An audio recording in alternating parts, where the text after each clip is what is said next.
Last Christmas, no invite came. Hey guys. Tonight, I want to tell you something that's been sitting in my chest for years. It was Christmas morning, and I was sitting in my kitchen, eating leftover Chinese takeout straight from the carton. I hadn't even bothered to heat it up. The tree in the corner blinked lazily. One of the strands had shorted out, so the bottom half twinkled, while the top looked like it had given up. Kind of poetic, honestly. The gifts I wrapped the week before sat untouched on the hallway bench. One for Katie, one for James. Gold foil paper, red ribbon, neat handwriting on each tag to Katie. From Uncle Danny, same format I'd used since they were old enough to recognize it. Except this year, there was no address to send them to, because no one invited me, not to the dinner, not to the gift exchange, not to anything, not even a hey. Stopping by if you're around. I checked my phone 6 times that morning. Nothing. Group text from my friend Jerry about Merry Christmas. Boys spam from a store I ordered one candle from 5 years ago. And one silent blinking screen where my sister's name used to light up. So I opened a beer at 11 a.m. and I sat there, chopsticks in one hand, bottle in the other, and thought, so this is how it happens. Not with a fight, not with a slam of a door, just silence. Like you've been gradually faded out of the frame and didn't notice until you were gone. So, before you get comfortable, take a moment to like the video and subscribe, but only if you genuinely enjoy what I do here. And tell me in the comments where you're watching from and what time it is there. I always love seeing that. Now, dim the lights. Maybe turn on a fan for that soft background hum. And let me take you into the heart of it all. It's not like I didn't see it coming. I mean, kind of. The signs were there. Last Thanksgiving. They told me dinner was going to be super small this year. Easter. We're doing something quiet at home. But Christmas? That one stung. Because Christmas had always been my day with them.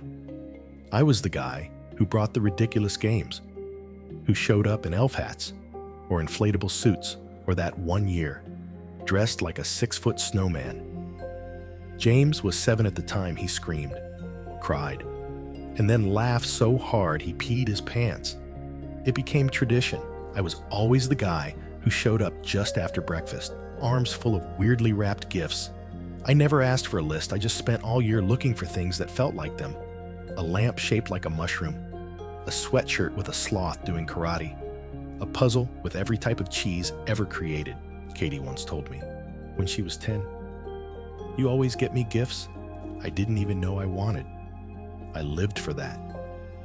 That look on their faces when they opened something and said, "How did you know this year?" The look didn't come because I wasn't there. I sent a text around 10 a.m. Something breezy. Merry Christmas.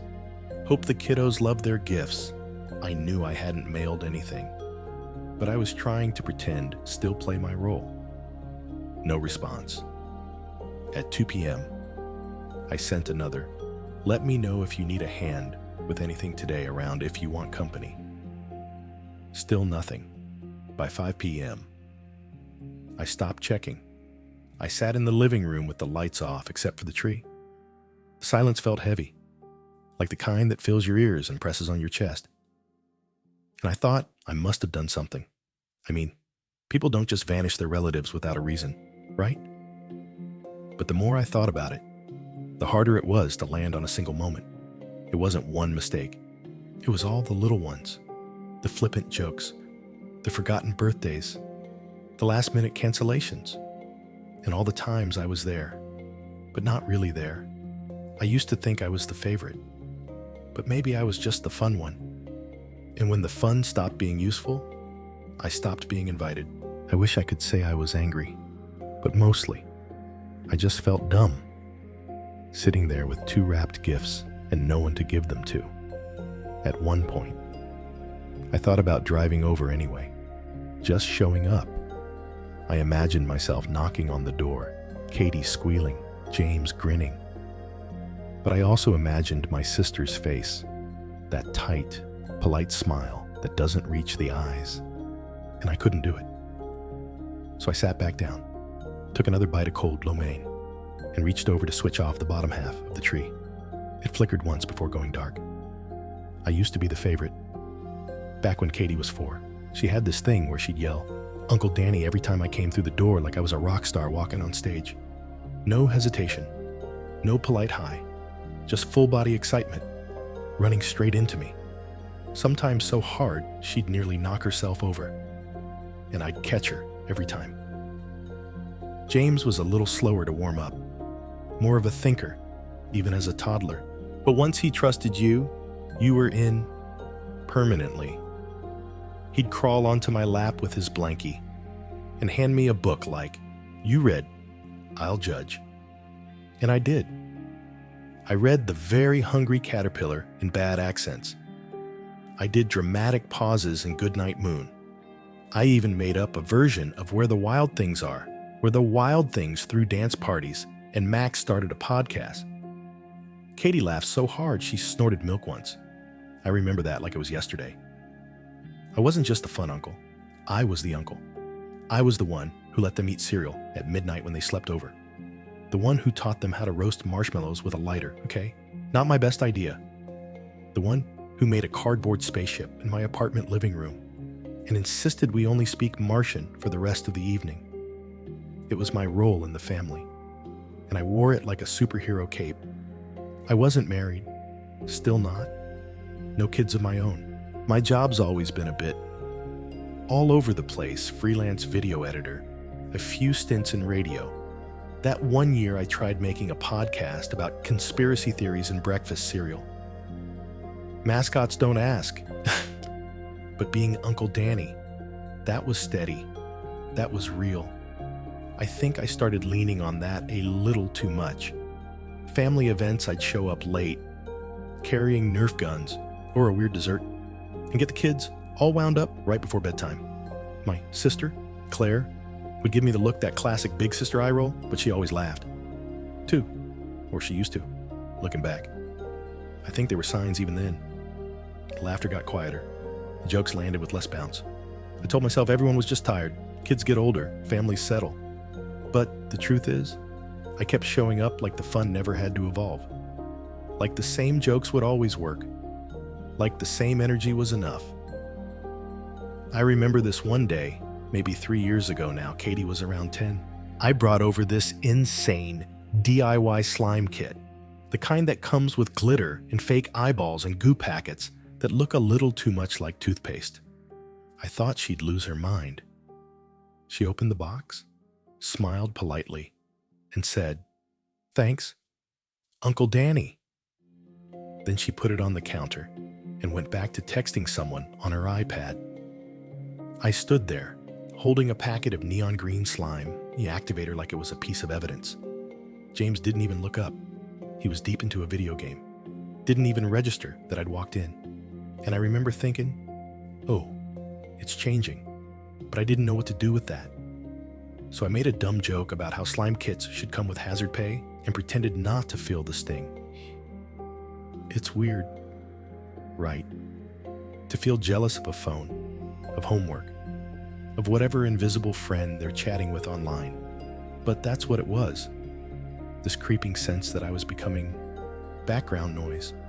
Still there, still invited, but less and less essential. So I doubled down. More outrageous gifts, bigger surprises. That one time, I tried to turn their garage into a haunted house for Halloween and nearly gave Claire a migraine with the fog machine. I was trying to chase a high that was already gone. But the weird part is when I think back on those years. I don't regret being the fun uncle. I don't regret the slime, or the Nerf wars, or even the inflatable T-Rex costume I wore to James's 8th birthday.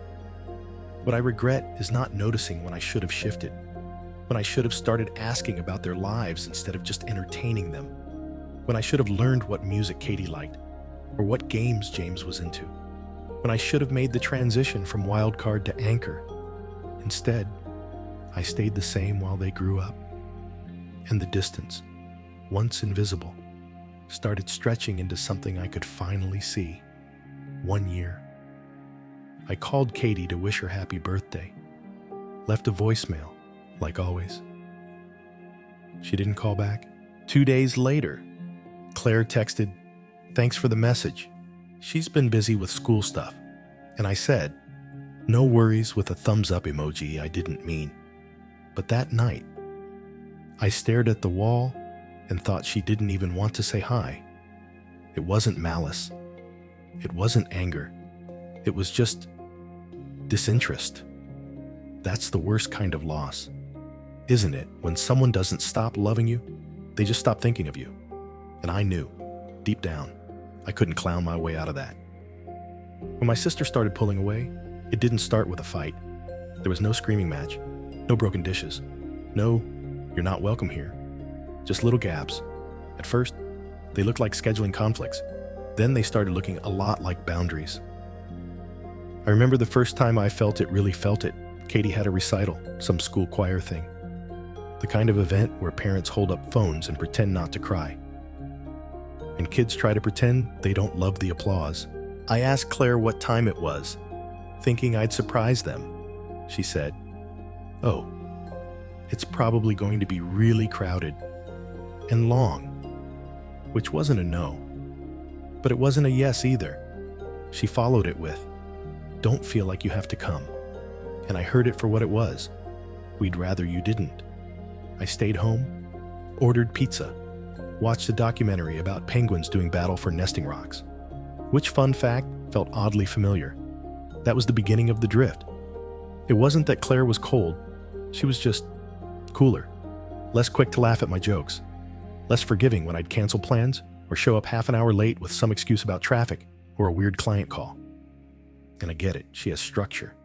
A job that has hours, a calendar with actual ink on it. Me, I was always a little loose.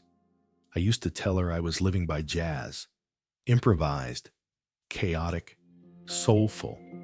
She used to smile at that. Then she started rolling her eyes. Our calls got shorter, our texts more transactional. "Hey, do you still have the spare key? Can you grab Katie's gift from the bookstore? James is allergic to peanuts now, just FYI." It all felt like information management, not conversation. And still, I didn't ask what was wrong, because if I asked, she might tell me. She might say, "I'm tired of carrying the weight while you float." She might say, "You were supposed to be their support, not their entertainment." She might say, "I needed a partner. You gave me punchlines." And maybe she wouldn't say any of that. Maybe she'd just sigh and say, "It's nothing." But I didn't ask, because either way, I wasn't ready for the answer. So I leaned into the only thing I knew how to do: perform. Send the funny texts, send the wild gifts. Show up with a game nobody wanted to play, and a story nobody had time to hear. One Christmas Eve, I brought over a karaoke machine. Claire barely looked up from the roast. The kids gave it a try half-heartedly, like they were humoring me. I sang Total Eclipse of the Heart at full volume, complete with hand gestures and dramatic stares.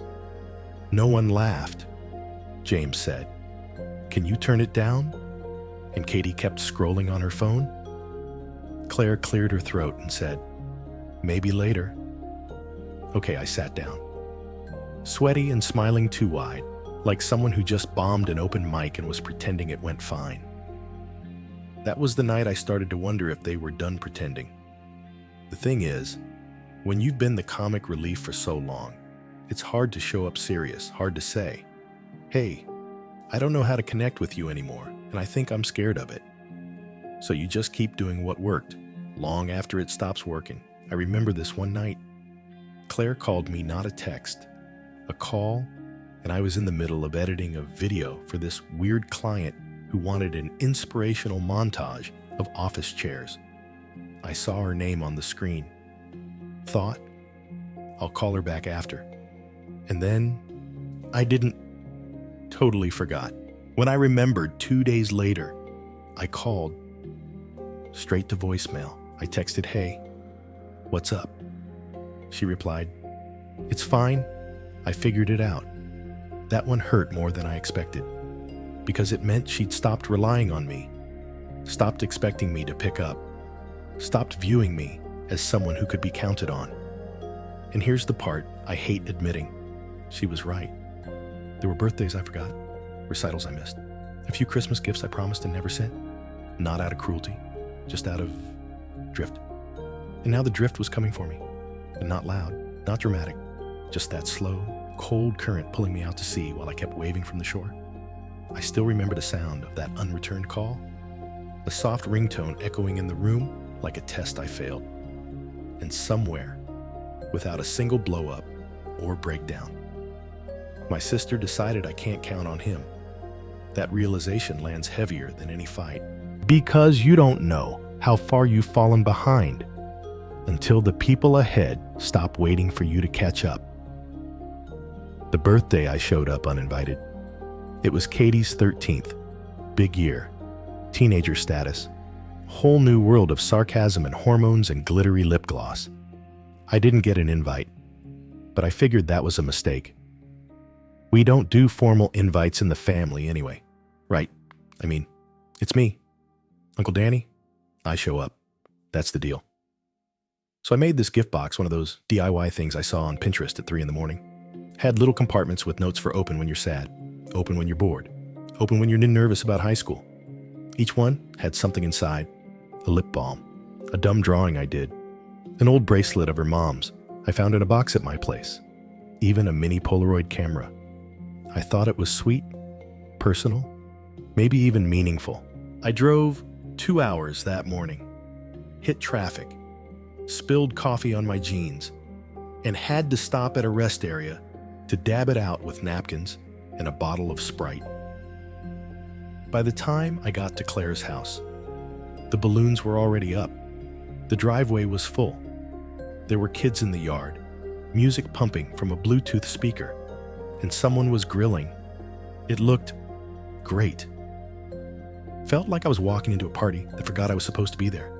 I grabbed the box from the back seat, walked up the path, and rang the doorbell because somehow it didn't feel right to just walk in anymore. Claire opened the door. Her smile was slow, tight. Her eyebrows lifted just slightly. "Oh, hey," she said. That was it. Not high notch, you made it. Just that quiet pause. The one you use when your boss shows up to your kid's birthday unannounced.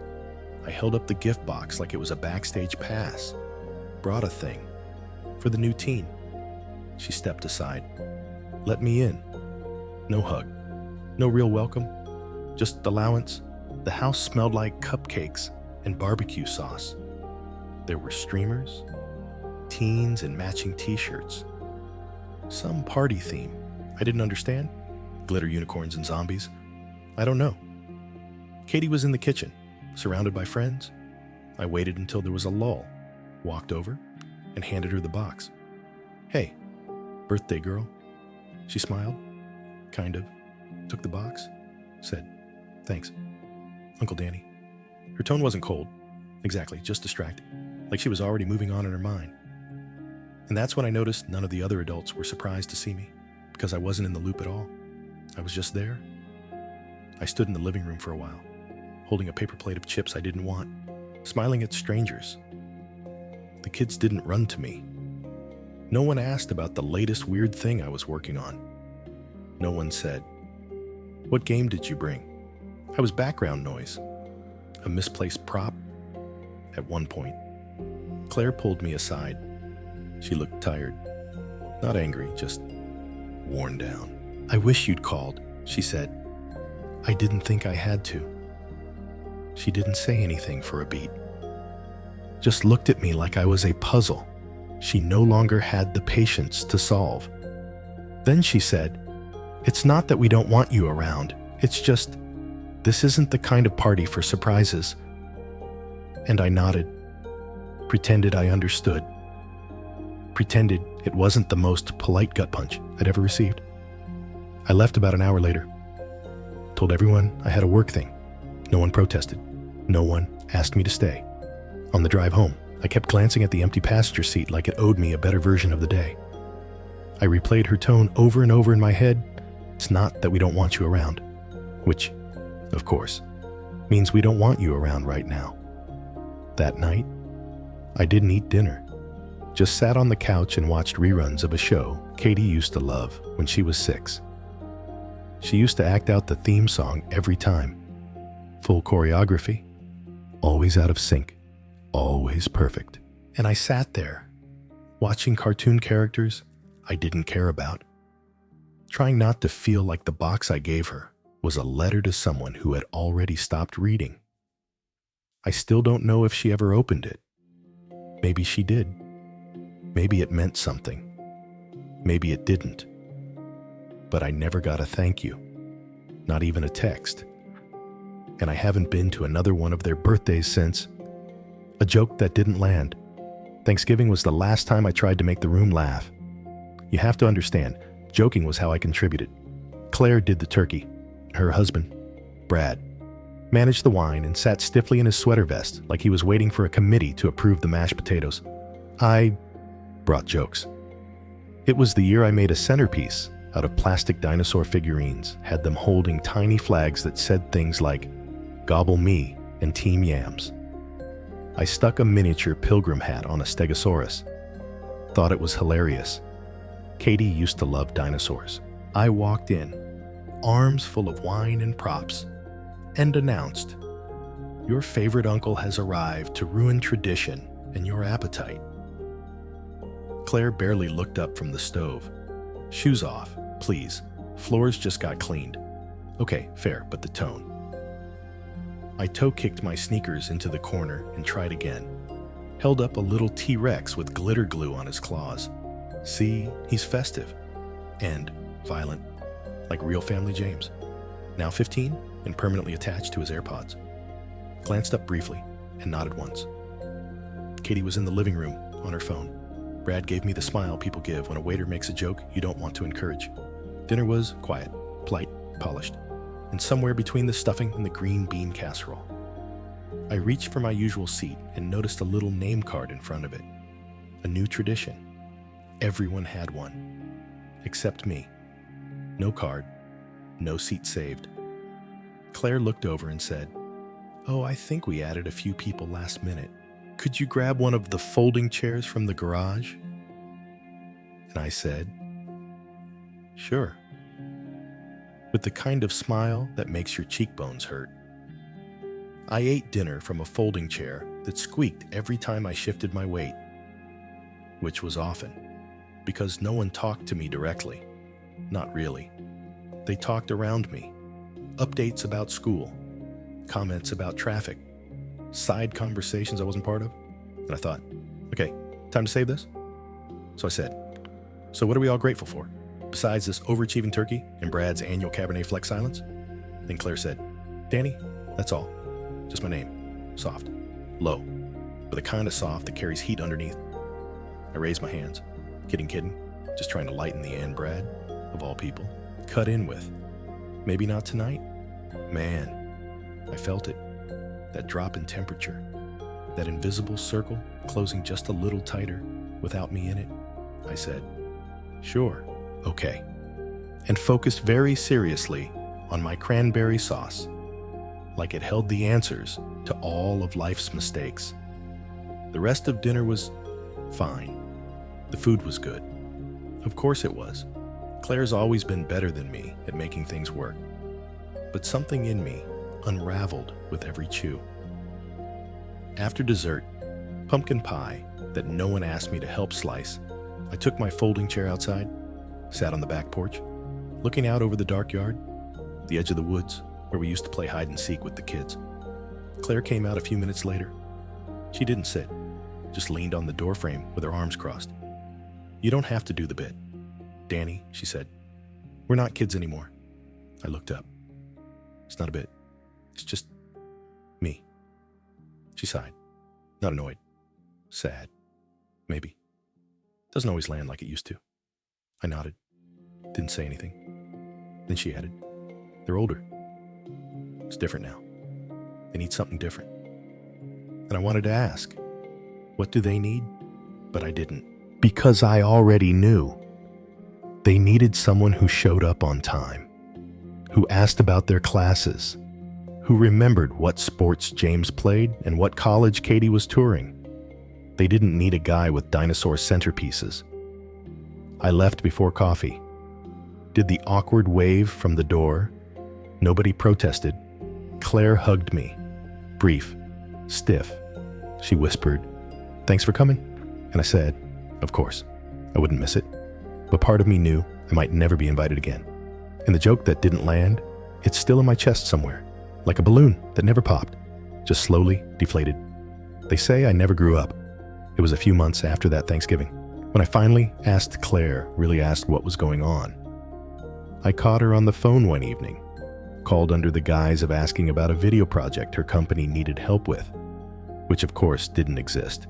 We talked about nothing for 5 minutes: weather, her new standing desk, some drama at Katie's school, and just when I was about to bail, I said, "Hey, do you think I've changed?" There was a pause, the kind that sounds like static, even though the line is clear. Then she said, "Changed how?" And I mumbled something like, "I don't know. Matured. Grown up." She sighed. "Danny," that tone again. And then she said it, "You've always been the fun one, the spontaneous one, the one who makes people laugh. But sometimes it feels like you're still 25. I didn't say anything for a second. I was staring at the ceiling, tracing a crack that looked like a lightning bolt. She went on, "You've built your whole identity around being the wild card uncle. And that was great when the kids were little. But they're teenagers now. They need more. More." That word hit like a punch in slow motion. More than laughs. More than weird gifts. More than me. I don't know if you ever made room for that," she said. Room to be someone they could rely on, not just someone they remember fondly. It wasn't mean. It wasn't angry. It was honest. And somehow, that made it worse. I said, "I never meant to be unreliable." She said, "I know, and I believe she meant it. But the truth is, she wasn't wrong. I'd spent my life floating, doing creative work that didn't pay consistently, moving apartments every couple years, dating people I never introduced to the family, always the guy who showed up late but brought pizza and a joke and acted like that made it okay. In my mind, I was the cool uncle.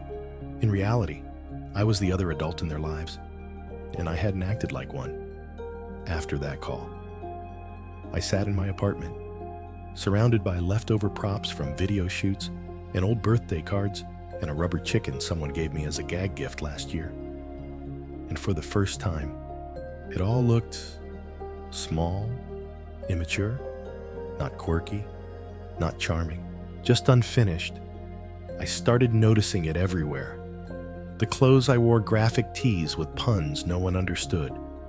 The messages I sent gifs instead of actual words. The way I answered questions with jokes instead of honesty. I was funny, but I wasn't dependable. I was welcome, but only until it mattered. That stung, because no one wants to be the guy people outgrow. But that's what had happened. I remember once, when Katie was about 9, we were sitting on the back steps during a family BBQ. She had barbecue sauce on her nose and was telling me about a mean girl in her class. I offered to send a glitter bomb to the girl's house. Katie laughed so hard she choked on her juice. Then she said, "Uncle Danny, I hope you never change." And at the time, I felt proud. But now I wonder if that's exactly what I should have done. Because kids grow up, they evolve, they ask different questions, they face bigger fears, and if the adults around them don't grow too, they stop turning to us. They stop inviting us in. The worst part, I think I liked being the fun one because it gave me cover. As long as I was the clown, I never had to be the failure. I never had to talk about the gigs that fell through, the bills that stacked up, the loneliness that crept in when the parties ended and the leftovers cooled. Laughter let me dodge the real stuff. But when the kids got old enough to need real, I didn't have much to offer. Claire didn't say all that on the phone. She didn't need to. I already knew. After we hung up, I walked into the kitchen, opened the junk drawer, and pulled out one of the birthday cards I bought for Katie months ago but never sent. Inside, it just said, "Love you always, Uncle D." I stared at that signature. Uncle D. It used to feel cool, endearing. Now it felt like a costume I wasn't allowed to wear anymore. I found the old drawings. It was a rainy Thursday when I decided to clean the closet in my office. Not a symbolic purge, just a real one. I was looking for an HDMI cable, I think, or maybe the missing half of my tripod. I moved a few boxes, dug behind a broken lamp, and found it. An old shoebox, blue lid, faded logo, one side torn from years of being crammed into corners. I didn't recognize it at first, but the moment I lifted the lid, the smell hit me crayons, old paper, a bit of dust. The kind of scent you don't notice until it takes you backward in time like a ripcord. Inside dozens of folded drawings, birthday cards, scribbles in thick marker, photos I didn't remember taking, and one paper crown that said King Uncle in glitter glue. I sat down right there on the floor, legs crossed like I was at story time. The first drawing I opened was a stick figure version of me and Katie. She'd drawn herself in a giant pink dress. I had a lopsided hat and a speech bubble that said, "Best Uncle Ever." Another was from James, a mess of dinosaurs playing soccer. One had a jersey that said Uncle D, 99. The years were written on some of them. 2011, 2013. Little time capsules of when they still saw me as magic. I ran my fingers across the paper. The crayon was waxy under my thumb. I didn't cry right away. First I laughed, because one card said, "You are better than pizza." And I'd made them chant that once during a sleepover to boost my ego. I remember it now, Katie and James, jumping on the couch, shouting Uncle D is better than pepperoni like it was gospel. But the laughter didn't last. It folded into silence, that heavy kind. The kind you only get when joy runs out of places to land. I picked up a photo of Katie sitting on my shoulders at the zoo. We're both sunburned. I'm making a face like a Muppet. She's laughing with her whole body arms spread, eyes squinted, pure light. And I couldn't remember the last time I'd seen her laugh like that. Not in real life. Anyway, those drawings, those cards, they were proof of something I had once. Proof that I mattered in a way that didn't need polishing. That I had been part of something warm and good and unrepeatable. But what hit me hardest wasn't the love they once felt. It was that I hadn't added anything to the box in years. No new cards, no pictures. Just that slow fade out until I wasn't in the frame anymore. I used to think love like that was permanent, that once kids adored you, it was for life. But love without presence turns into memory, and memories are soft. They slip away, even the bright ones. There was a folded piece of paper at the bottom I almost missed. Yellow construction paper, folded 3 times. It just said to Uncle Danny, "When I'm sad," inside. In Katie's handwriting, her kid handwriting. All big loops and uneven lines, it read. "You make everything better. You turn bad days into pancake days. You are not a grown-up like the boring ones. You are magic." I read it twice. Then again. Then I folded it back up and held it to my chest like it was a defibrillator. Because I needed that. More than I knew. I stayed on the floor for almost an hour. No phone. No TV, just me and a box of ghosts. Eventually, I packed it back up. Not to forget it, but to keep it safe. I didn't put it back in the closet. I slid it under my bed, close but out of sight. Because sometimes, the things we treasure most, they also hurt the most to see every day. The call I didn't return. It was late, March gray sky, early evening, the kind of day that doesn't commit to being spring or winter. I was standing in line at a pharmacy, holding a bag of cough drops and a sad-looking sandwich, when my phone buzzed. James. His name lit up my screen, and for a second, I just stared at it. I hadn't heard his voice in, I don't even know, months, maybe a year. The last time I saw him in person, he was still shorter than me, now. I knew he was taller. Claire had mentioned it in a text. He's growing like a weed. That was the extent of our updates. I felt this weird flutter in my chest, panic, hope, guilt all knotted together. But I didn't answer. I told myself I was busy, that I'd call him back once I got home, that I needed quiet, time to prepare what to say. But deep down, I was afraid of what he might say, afraid he was calling to tell me something was wrong, afraid it was some kind of goodbye. So I let it ring and ring. He left a voicemail. I didn't check it. Not that night. Not the next day. A week later, I remembered. Pulled it up while I was sitting in the parking lot of a donut shop, chewing on the straw of an iced coffee I didn't want. His voice was deeper than I remembered, but still soft. Still his. He said, "Hey, Uncle D. Just wondering if you're around. Nothing serious. Just kinda wanted to talk. I don't know. If you get this, call me. If not, that's okay too." There was a long pause before he hung up, like he was waiting. Even in the recording, I didn't call back. I don't have a good reason why. Maybe I thought too much time had passed. Maybe I didn't know how to call and not make it awkward. Maybe I thought he'd moved on already. Maybe I was just ashamed. A month later, Claire posted a photo on social media, James, in a tuxedo, standing with his date for prom.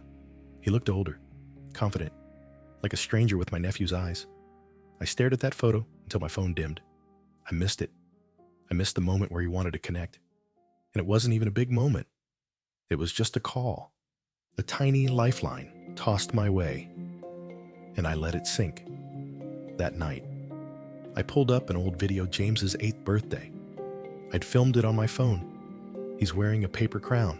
I'm behind the camera, doing a ridiculous voice, narrating like it's a nature documentary.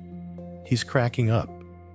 At one point, he says, "Uncle Danny, you're the funniest person alive." It felt like watching someone else's life. Not because I didn't remember it, but because I couldn't remember the last time it had felt that simple between us. I thought about texting him, just a quick, "Hey, sorry I missed your call. What's up?" But weeks had passed, then months, and you can't rewind time with emojis. You don't lose people all at once. You lose them in tiny silences, in unreturned calls, in missed dances, unopened gifts, birthday cards that never leave the drawer. I still have his voicemail saved. Sometimes I play it just to hear his voice. Not in a creepy way, just to remind myself I once mattered to someone brave enough to call me and say so. I wonder if he remembers that night, if he waited by the phone for a minute, if he told himself, he'll call tomorrow. Because I did mean to. I really did.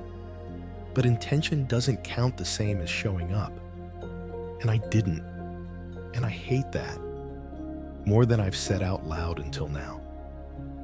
What Katie said at the door. It was last fall when I saw Katie again. Not online. Not in a photo. In person. I was walking out of the hardware store, had finally decided to hang real curtains in the apartment after only 12 years of pretending blinds were minimalist. My arms were full. I dropped a bag of brackets, and a voice behind me said, "Uncle Danny." I turned. There she was. 18 now. Hair darker, straighter, taller, more angular. Like time had stretched her out at the edges. She had a messenger bag slung across one shoulder, earbuds tangled in her fingers, and a slight frown, like she wasn't sure if she'd made a mistake. I managed to say, "Katie," like someone guessing the name of their own memory. She smiled, and I swear, for a second, I saw the 8-year-old with chocolate on her chin and glitter glue in her hair.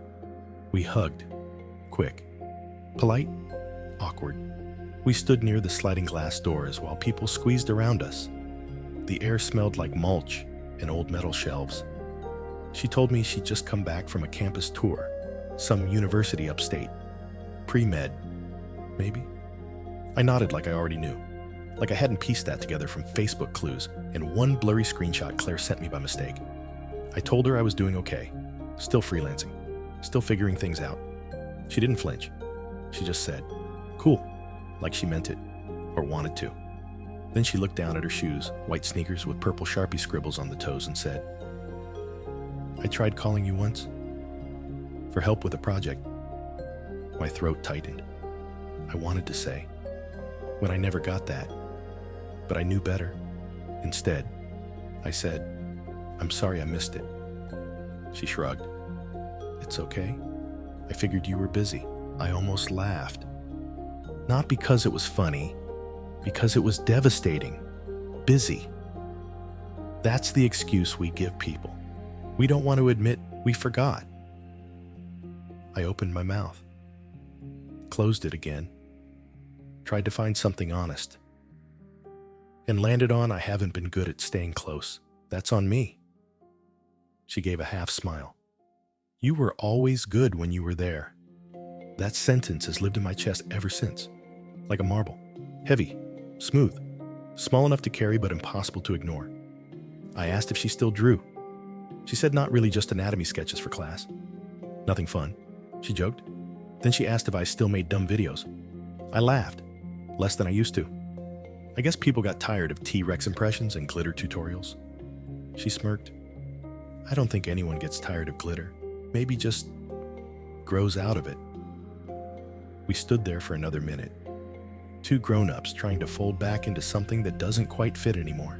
Then she looked at me, really looked, and said, "I used to think you were magic." And I felt it, the sharp edge of something good and gone. She didn't say it to hurt me. It wasn't mean. It was just true. I used to think I was too, I said. That made her laugh. Not a loud one, but it was real. We hugged again. She squeezed tighter that time. Maybe for me, maybe for her. Then she said, "You should come by sometime. Mom doesn't bite." I nodded, knowing I might never take her up on it. "Promise," she added. I smiled. "I'll try." She left through the sliding doors, hair catching the wind, earbuds finally in her ears. I stood there in the fading light, curtain rods digging into my arm, wondering when exactly it happened, when I stopped being the person they reached for and became the one they remembered, and whether you ever really get back inside once you've been gently, quietly let go. The birthday that didn't come.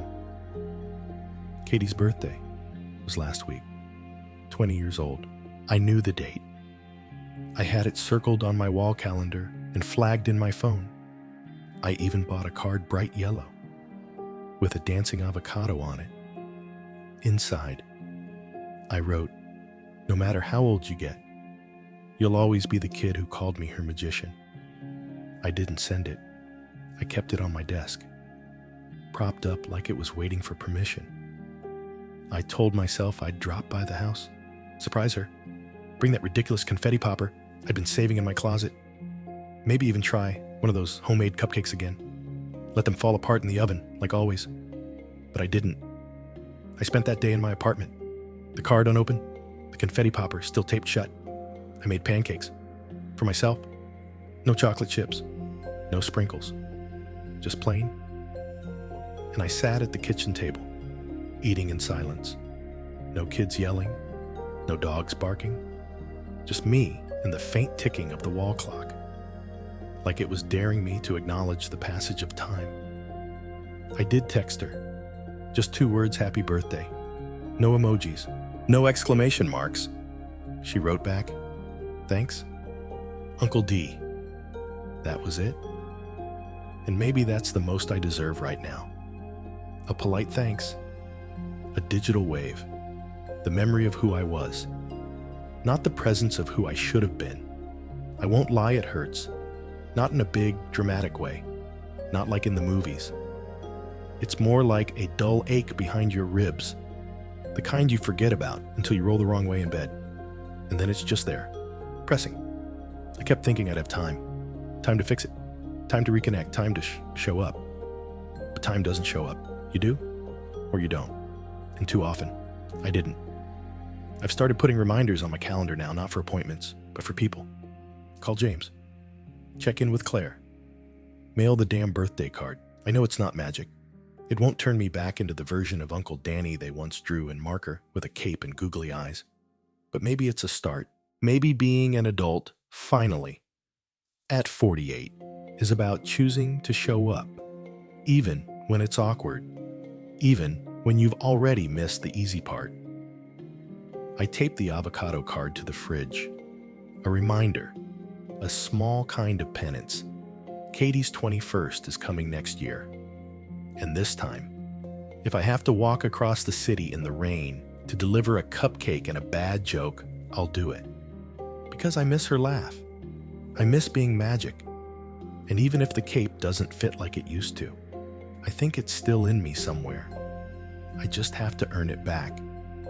Slowly, patiently, one birthday at a time. Wind down.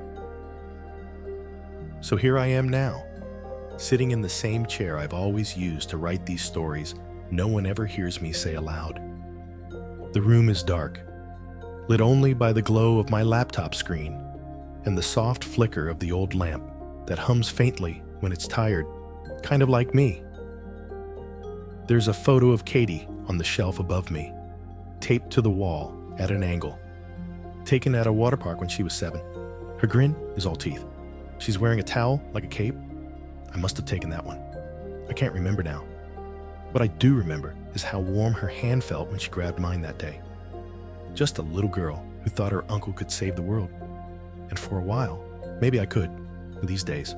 I don't expect to be the hero, but I'd settle for being invited back into the story, even just as a side character with a familiar laugh. If you've made it this far, thank you for listening, for sitting with this, for letting me be more than just a memory in someone else's shoebox. Maybe tonight, wherever you are, call someone back. Or better yet, answer when they call. Good night. Sleep soft.